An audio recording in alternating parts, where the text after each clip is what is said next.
Castles were never meant to stand alone. Although we often imagine them as isolated fortresses rising from empty hills, the reality was very different. From the moment a castle was founded, it began to reshape the land around it, socially, economically, and politically.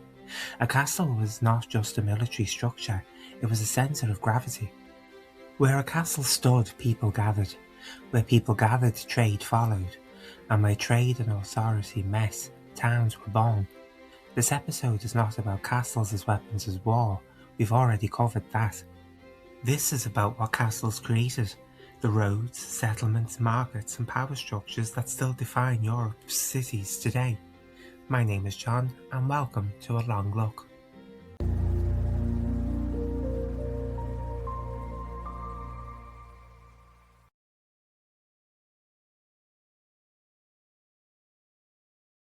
Medieval Europe was not a safe place.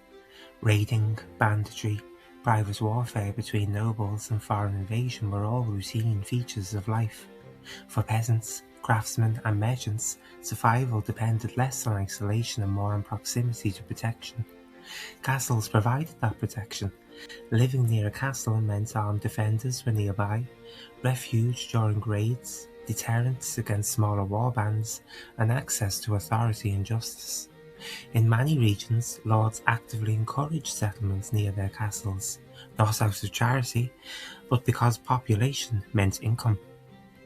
Those who lived nearby paid rent, labour, tolls and market fees, but in return they gained stability. This was especially visible after the Norman conquest of England.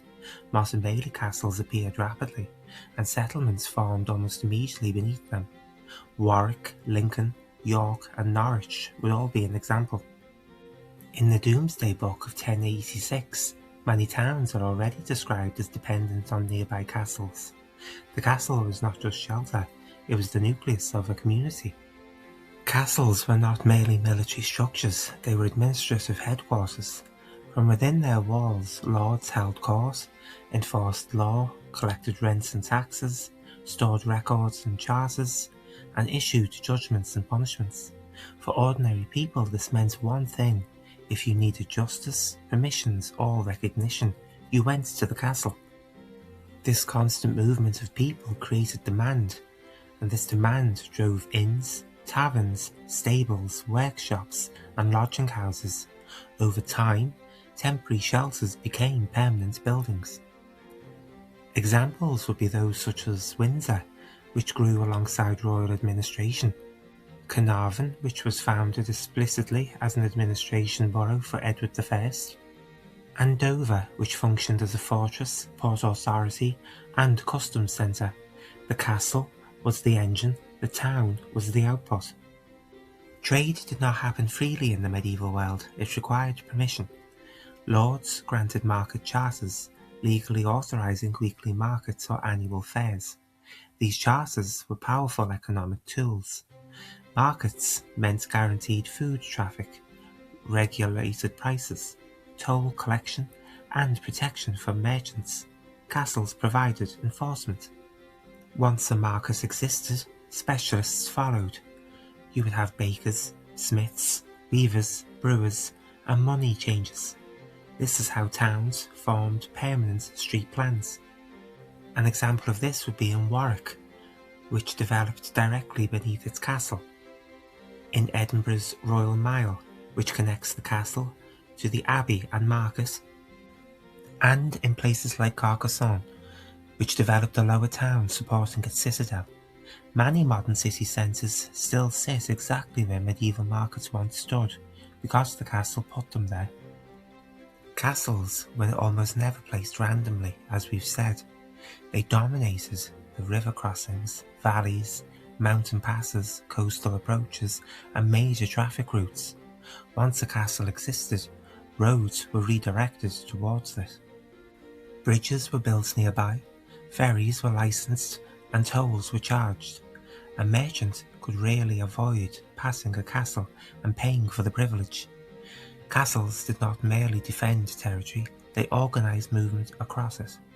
This is why castles appear again and again at river bends, choke points and road junctions. The map of medieval Europe was reshaped around stone walls. Not all castle towns grew naturally. Some were deliberately engineered. Edward I's conquest of Wales is the clearest example. His castles were paired with new English towns laid out on grids, populated by settlers loyal to the crown and legally separated from the Welsh population. These towns had charters, defensive walls, guild systems, and exclusive trading rights.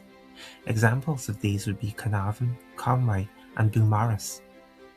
The castle enforced power, the town extracted wealth, and together they reshaped entire regions culturally, economically, and politically. Castles were equally visual statements. They dominated skylines, they carried banners, they projected authority. To medieval people, many of whom could not read, castles were architectures of propaganda. They communicated who ruled, who enforced law, and who controlled the land. Living beneath a castle means living under power, but also near opportunity. This duality explains why people continued to cluster around castles even when they were feared. When castles lost military relevance, towns did not vanish, they expanded. Examples would be London, which grew far beyond the Tower, Paris, which absorbed the Louvre, and York, which eclipsed Clifford's Tower. Power shifted from walls to institutions, councils, courts, and taxation systems, but the urban footprint remained. Modern cities still followed medieval lines, because castles fixed them in place centuries ago. Castles did more than fight wars. They shaped economies. They organised landscapes. They created towns, roads, and centres of power. Even in ruin, their influence endures, in street layouts, place names, and city centres. The medieval world did not disappear. It became the foundation of the modern one. This concludes the Opening Castle series. I hope you enjoyed it. From here, we will either start a new series or discuss different topics. Please let me know what you think. But until then, take care.